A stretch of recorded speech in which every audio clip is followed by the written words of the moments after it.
त्या शक्तिमान मालिकेत एक खलनायक होता, आठवतो का कोणाला? श्रीराम भाऊ आठवतो का? सम्राट किल्बिश असा दिसायला होता महाराज. त्याचा एक डायलॉग होता, माझ्याकडे बघा म्हणजे कळेल तुम्हाला उपरीच्या लोकांना. तो असा हात करायचा, अंधेरा कायम रहेगा. ते मला लहानपणी कळतच नव्हतं हे अंधेरा कायम रहेगा म्हणजे काय.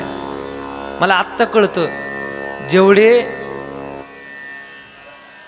सत्याला विरोध करतात, परमार्थाला विरोध करतात, धर्माला विरोध करतात, हे सगळे सम्राट किल्बिश आहेत. Point to be noted.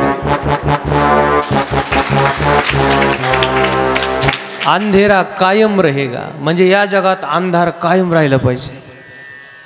लोकांचं सतत वाईट झालं पाहिजे, कोणाचंच चांगलं नाही झालं पाहिजे. कोणाचं चांगलं झालं तर यांना त्रास होतो.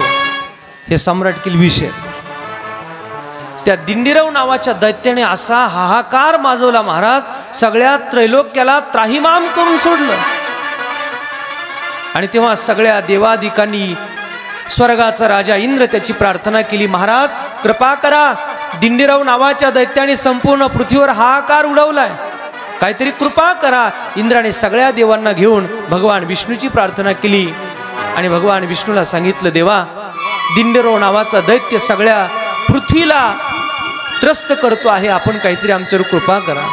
परमात्म्याने सांगितलं, काळजी करू नका, अगदी थोड्या दिवसात मी मल्लिकार्जुन रूपात येणार आहे आणि या दिंडीराव नावाच्या राक्षसाचा वध करणार आहे. आपण निश्चिंत राहा. सगळ्या आलेल्या देवादिकांना निश्चिंत करून परमात्म्याला आता या मल्लिकार्जुन रूपात यायचं होतं. श्रीचंद्र नावाचा एक राजा होता, जो अतिशय सदाचारी आणि सत्शील आहे.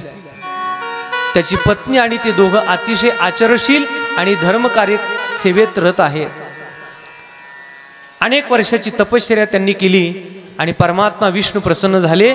देवाने विचारलं, काय पाहिजे? सांगितलं, देवा काही नको, एक मुलगा पाहिजे. असा मुलगा दे का संपूर्ण त्रैलोक्य त्याला ओळखेल. सात्विक मुलगा दे, चांगला मुलगा दे, सज्जन दे, शूर असावा, धर्मपरायण असावा. भगवंताने सांगितलं, तथास्तु.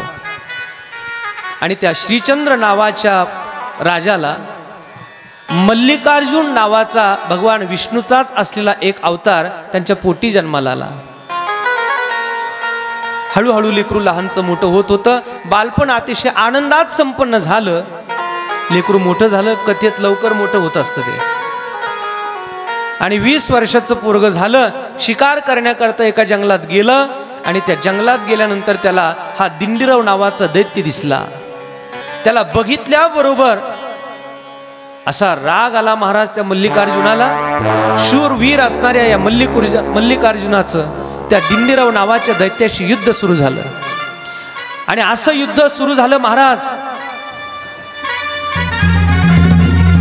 त्या युद्धाचा परिणाम काही हजारो वर्ष ते युद्ध सुरू झालं.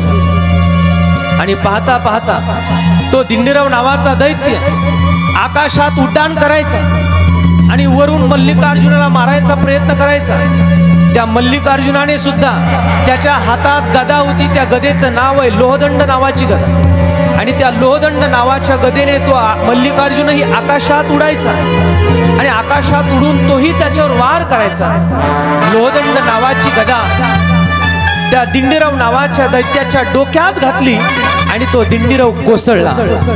आणि जसा कोसळला, खाली पडताना त्याने हे हरी म्हणून हाक मारली.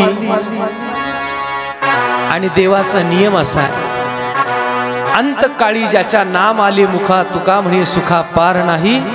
दिंडीराव हा राक्षस होता, पाप कर्म करणारा होता, पण मरणाच्या वेळेला त्याने हरीला हाक मारली. आणि या देवाचं असे महाराज, याला त्याच्या नावापेक्षा दुसरं काहीच आवडत नाही. त्याच्या नावापेक्षा त्याला जगात दुसरं काहीच प्रिय नाही महाराज. त्याचं नाव त्याला इतकं आवडतं, दुसरं काहीच आवडत नाही त्याला. तो आजमिळ काही याला थोडेच हाक मारत होता. त्याच्या मुलाचं नाव होतं ते नारायण.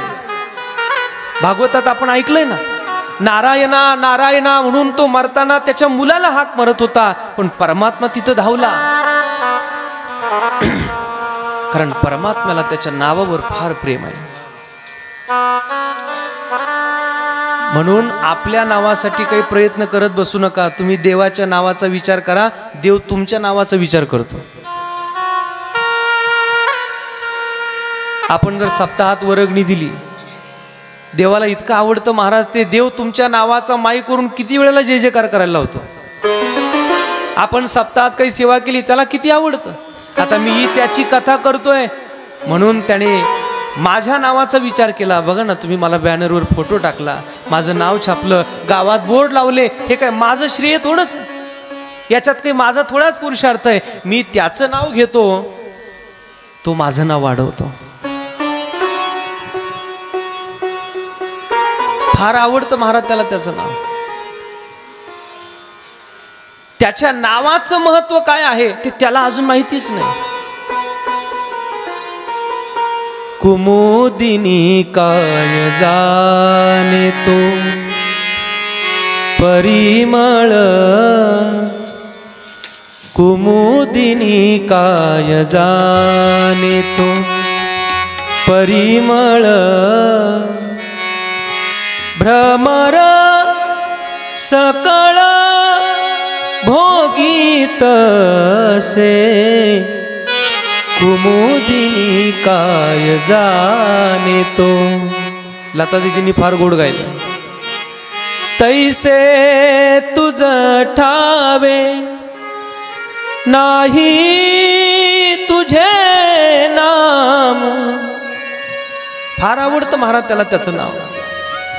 आणि या दिंडीरवाने त्याचं नाव घेतलं आणि परमात्मा त्याच्या पुढ्यात प्रसन्न झाला.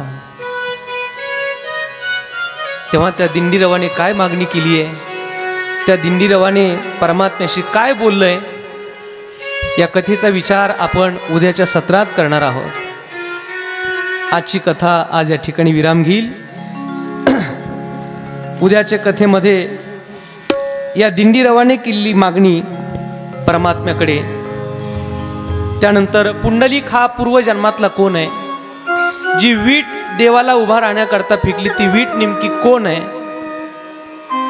अशा अनेक काही कथेंचा विस्तार आणि विचार आपण उद्याच्या सत्रात करतो आहोत. आजच्या कथेला या ठिकाणी विराम होईल.